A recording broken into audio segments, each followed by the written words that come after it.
Hello friends, இன்னைக்கு நம்ம வீடியோவில் குவைத் நாட்டிலிருந்து வந்திருக்கும் மிக முக்கியமான மற்றும் கவலைக்குரிய தகவல் பற்றி தான் பார்க்க போகிறோம். சமீபத்தில் வெளியான தகவலின்படி குவைத் மற்றும் ஈரான் இடையேயான பதற்றமான சூழ்நிலை உருவாகியிருக்கு.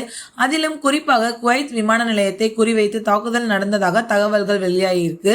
இந்த தகவல் வெளியானதும் மத்திய கிழக்கு நாடுகள் முழுவதும் பெரும் பதற்றம் ஏற்பட்டிருக்கு. அப்படியானால் என்ன நடந்தது அப்படின்னு பார்க்கலாம். ஏன் இந்த தாக்குதல் நடந்திருக்கு, குவைத் அரசு என்ன நடவடிக்கை எடுத்திருக்காங்க, குவைத்தில் இருக்கும் வெளிநாட்டவர்களுக்கு என்ன தாக்கம் ஏற்பட்டிருக்கு அப்படின்ற எல்லா தகவல்களையும் இந்த வீடியோல பார்க்கலாம். வீடியோவை ஸ்டார்டிங்ல இருந்து எண்டிங் வரைக்கும் ஸ்கிப் பண்ணாம பாருங்க.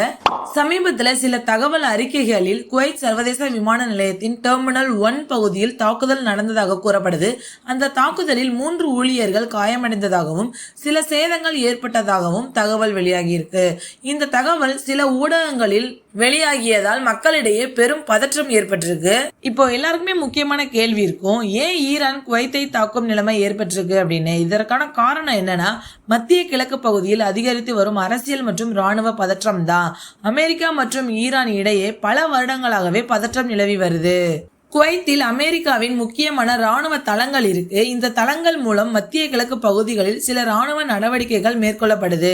இதனால் ஈரான் அமெரிக்காவை ஆதரிக்கும் நாடுகளை எதிரியாக பார்க்கும் நிலைமை உருவாகியிருக்கு. ஒரு சில அறிக்கைகளின்படி ஈரான் அமெரிக்கா மற்றும் அதன் கூட்டாளிகள் மீது பதிலடி நடவடிக்கைகளை மேற்கொண்டு வருகிறது. இந்த நடவடிக்கைகளில் இராணுவ தளங்கள், எண்ணெய் கப்பல்கள், விமான நிலையங்கள் இவற்றை குறிவைக்கும் முயற்சிகள் இடம்பெற்றுள்ளதாக கூறப்படுது. இந்த மாதிரியான சூழ்நிலையை தொடர்ந்து குவைத் அரசு பாதுகாப்பு நடவடிக்கைகளை மிகவும் கடுமையாக மாற்றியிருக்காங்க. குறிப்பாக விமான நிலைய பாதுகாப்பு, இராணுவ பாதுகாப்பு, முக்கிய கட்டிடங்களின் பாதுகாப்பு அனைத்தும் அதிகரிக்கப்பட்டிருக்கு. இந்த பதற்றமான சூழ்நிலையை கருத்தில் கொண்டு குவைத் அரசு ஒரு முக்கியமான முடிவு எடுத்திருக்காங்க. அதாவது இந்த ஆண்டு ஈத் கொண்டாட்டங்களை மிக எளிமையாக நடத்த வேண்டும் என்று அறிவிக்கப்பட்டிருக்கு. இதன் காரணம் பாத்தீங்கன்னா மக்களின் பாதுகாப்பு கருதி தான்.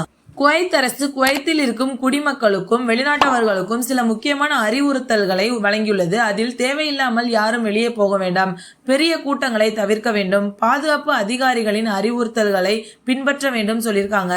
ஃப்ரெண்ட்ஸ், குவைத்தில் தற்போது லட்சக்கணக்கான வெளிநாட்டவர்கள் வாழ்ந்து வராங்க. அதில் இந்தியர்கள், இலங்கையர்கள், பாகிஸ்தானிகள், பிலிப்பைன்ஸ் மக்கள் பெரிய அளவில் இருக்காங்க. இந்த நிலைமை காரணமாக அவர்கள் மத்தியில் சில அச்சங்கள் உருவாகி இருக்கு. ஆனால் குவைத் அரசு மக்களுக்கு ஒரு முக்கியமான உறுதியை கொடுத்திருக்காங்க. அதாவது குவைத்தில் உள்ள அனைத்து குடிமக்களும் மற்றும் வெளிநாட்டவர்களும் பாதுகாப்பாக இருப்பார்கள். அவர்களின் பாதுகாப்பு அரசின் முதல் முன்னுரிமை என்று தெரிவித்திருக்காங்க. நெக்ஸ்ட் விமான சேவைகள் பத்தி பார்க்கலாம். இந்த சூழ்நிலையை தொடர்ந்து சில விமான சேவைகள் தற்காலிகமாக பாதிக்கப்படலாம் என்று கூறப்படுது. அதனால் பயணம் செய்ய விரும்பும் மக்கள் விமான நிறுவனங்களுடன் தொடர்பு கொண்டு தகவலை உறுதி செய்து கொள்ள வேண்டும். ஃப்ரெண்ட்ஸ், மத்திய கிழக்கு பகுதி பல ஆண்டுகளாகவே அரசியல் மற்றும் இராணுவ பதற்றத்தை சந்தித்து வருது.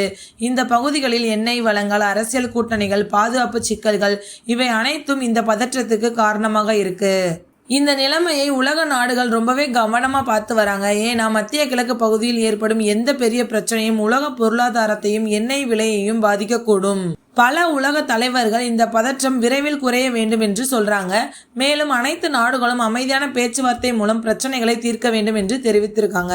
ஃப்ரெண்ட்ஸ், மொத்தத்துல குவைத்தில் தற்போதைய சூழ்நிலை கவனமாக கண்காணிக்கப்பட்டு வருது. குவைத் அரசு மக்களின் பாதுகாப்பை உறுதி செய்ய பல நடவடிக்கைகளை எடுத்து வராங்க. இந்த வீடியோ உங்களுக்கு ரொம்பவே யூஸ்ஃபுல்லா இருக்கும்னு நினைக்கிறேன். மறக்காம நம்ம சேனலை சப்ஸ்கிரைப் பண்ணிக்கோங்க. தேங்க்யூ.